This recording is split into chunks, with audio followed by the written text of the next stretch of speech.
ალბათ ახალს არაფერს ვიტყვი, თუ გამოვხატავ რწმენას, რომ ყველა ამ დარბაზში მსხდომს სულ სიხილოს ერთიანი, დამოუკიდებელი და აპოვებული საქართველო. აგრეთვე ალბათ ყველა ჩვენგანს გააჩნია ამბიცია, რომ უნდა შესწავლოს საკუთარი წვლილი შეიტანოს ამ საშუალო საქმეში. მაგრამ ერთია სურვილი და ამბიცია და სულ სხვა მისი განხორციელება. მით უმეტეს დღევანდელ საქართველოში. მისი მძიმე ეკონომიკური მდგომარეობით და უთულესი პოლიტიკური ვითარებით. დღევანდელი შეხვედრა ალბათ საშუალებას მოგცემს შევაჯეროთ ერთმანეთის აზრით და შევიმუშაოთ სამომავლო მოქმედების ერთიანი გეგმა. პირადად მე შეიძლება ითქვას, ახალწეული ვარ იმ გუნდისა, რომელიც მოქალაქეთა კავშირის ახალგაზრდა გუნდს წარმოადგენს. თავს არ შეგაცნე საკუთარი ბიოგრაფიით, რომელიც ალბათ ძალიან წააგებს ბევრი ჩემი მეგობრისას, ვინც განათლებას საზღვარგარეთ მიიღო. სწავლა განათლების გარდა მაქვს აგრეთვე საკუთარი თავის მატერიალურად უზრუნველყოფის გამოცდილებაც, მაგრამ არ შემიძლია არ შევეფო იმ გარემოებას და იმ გულისხმობს, რამაც მე საქართველოში დაბრუნება ჩემს სამშობლოში ერთმნიშვნელოვნად გადამაწყვეტია. ეს წუხილი ძირითადად ორი მიზეზით არის გამოწვეული, რაც სამწუხაროდ მთელი საქართველოს მოსახლეობის დღევანდელ რეალობას წარმოადგენს. პირველი, ეკონომიკური სიდუხჭი, დაუსაქმებლობა, დაბალი ხელფასები და პენსიები, ხშირად ისინი გაუცემელი. ამგვარი ვითარება ხომ ყოველი ჩვენგან, ჩვენივე მეგობრების და მშობლების კეთილდღეობაზე მოქმედებს და მოქმედებს ძალზე უარყოფით. ეს ყველაფერი რასაკვირველია, დღევანდელი ხელისუფლებისადმი ნდობას არ ბადებს, მაგრამ მოდით შევხედოთ მეორე მხარეს. ანუ იმ პოლიტიკური ძალების მეტყველებად მომძლავრებას, რომელიც მზად არიან გაწმოს საქართველოს. მოაქციონებდი სხვა ქვეყნის მარწუხებში, ეკონომიკურად, ისევე როგორც სოციალურად დაბეჭდავებული.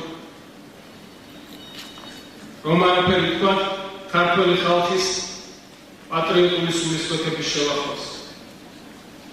ეს გახლავთ მეორე მიზეზი ჩემი დღევანდელი აქტიურობის. აქვე არ შემიძლია არ აღნიშნო ის ავანტიურისტები, რომლებიც სარგებლობენ დღეს შექმნილი სიტუაციით ამ ეკონომიკური სიდუხჭით და ხალხს ყოველი დაპირებებით უფასო სწავლების, განათლების, ტრანსპორტის და ასე შემდეგ. ამ დაპირებებით ისინი მათში ხარდაჭერის მოპოვებას ცდილობენ.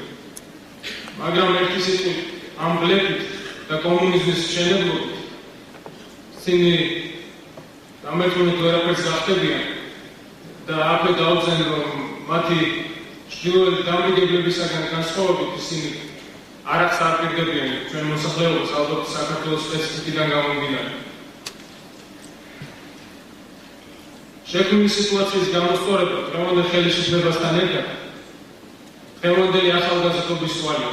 ჯერ მარტო იმიტომ, რომ არ დავახვედროთ ჩვენ შვილებს ის, რაც ჩვენი მშობლებისაგან ჩავარდა. ახლა ნება მომეცით, რამდენიმე სიტყვით შევეხო იმ მოტივაციას, რამაც თქვენს რიგებში მომიყვანა. დიდი ხანი არ არის შეერთებული შტატებიდან დაუბრუნდი საქართველოში და ეს პერიოდი საკმარისი აღმოჩნდა, რომ ნათლად დაუწყვილებულიყავი ორ რამაში. მოქალაქეთა კავშირი ნამდვილად არის დემოკრატიულ ღირებულებებზე ორიენტირებული და ეროვნული ინტერესების გამოხატველი პარტია. და მეორე ის, რომ მას რეალურად გააჩნია ძალა ზემოქმნული პოლიტიკის გატარებას. ალბათ თვით მოქალაქეთა კავშირის პოლიტიკური ოპონენტების დამეთანხმებიან იმაში, რომ ერთდროულად ეს ორი თვისება სხვა არც ერთ პარტიას საქართველოში არ გააჩნია. საქართველოს მოსახლეობა ხედავს, თუ რა ხდება დღეს ქვეყნის პოლიტიკურ არენაზე. ფაქტიურად არჩევანის წინაშე ვდგევართ. ევროპული გზა დემოკრატიისა და საბაზრო ეკონომიკისაკენ 21 საუკუნეში ან კლანური, კორუმპირებული ჩაკეტილი სახელმწიფოს მშენებლობა. ახლოვდება არჩევნები და შანსი, რომელიც მოგვეცა გავხადოთ საქართველოს დამოუკიდებელი, ძლიერი და მდიდარი ქვეყანა აუცილებლად უნდა გამოვიყენოთ. სწორედ ამ მიზნით მოვედი მოქალაქეთა კავშირში და საერთოდ პოლიტიკაში. ამჟამად კი წარმოებაში ვარ დასაქმებული იტალიურ პარტნიორებთან ერთად შევძველით დაგვეწყო ყოფილი ფაბრიკა ისნის ბაზაზე ფეხსაცმელების თანამედროვე საწარმო. წელს ვაპირებთ დაახლოებით 70,000 წყვილის გამოშვებას, რომლის დიდი ნაწილიც ექსპორტზე იქნება რეალიზებული და ქვეყანაში შემოიტანს ასეთ დეფიციტურ ვალუტას. აუცილებელია შემუშავდეს ისეთი საკანონმდებლო ბაზა, რომელიც ადგილობრივ წარმოებას ხელს შეუწყობს, მაგრამ აქ ერთი დაზუსტებაა საჭირო. ხელს შეუწყობს წარმოებას საქართველოს მასშტაბით და არა რამოდენიმე კლანის უფრო მსხვილ მონოპოლისტად ჩამოყალიბებას. რადგან ბიზნესის თემა ვახსენე, არ შემიძლია არ შევეხო საკითხს, რომელიც ასეულშლის ბიზნესის ისევე როგორც საერთოდ ეკონომიკის განვითარებას ხდება. კორუფციის საკითხი. მის აღმოფხვრაზე საუბარი და დისკუსიები, ხშირად მუქარები და დამატებით მაკონტროლებულ ინსტიტუტებზე შექმნაზე საუბარი მუდამ დგას რესპუბლიკის პოლიტიკურ დღის წესრიგში. მაგრამ ფაქტის სახეზეა, ამ მხრივ წინსვლა არ შეიმჩნევა.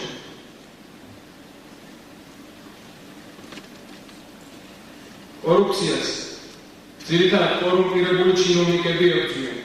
ხელოვანმა ახალგაზრდობამ ამ სენის წინააღმდეგ ბრძოლის სხვა, უფრო რადიკალურ მეთოდებს უნდა მივიღოთ. ჩემი ღმერთწმენით, ჩვენი გასაკეთებელი საქმე ჩვენმა უნდა ვაკეთოთ და ამასთან დაკავშირებით ერთ სურვილს გამოვთხოვოთ. დროა მოქალაქეთა კავშირი ჩამოყალიბდეს თანამოაზრეთა გუნდად.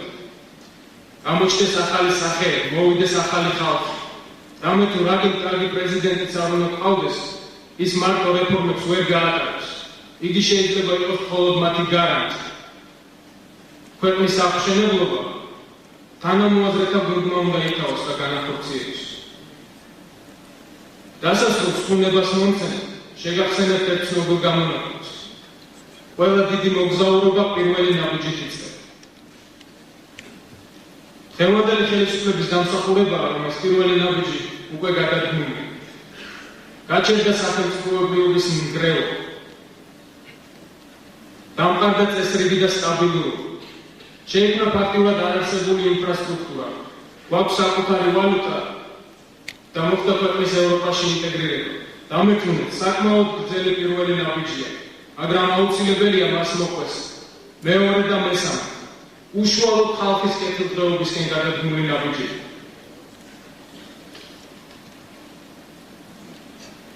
საქართველოს პრეზიდენტის ავტორიტეტი და აქედან გამომდინარე დასავლეთის ის გარანტირებული პატივისცემა, რომლითაც ჩვენი ქვეყანა დღეს სარგებლობს, არ შეიძლება არ გამოიყენოს ჩვენმა თაობამ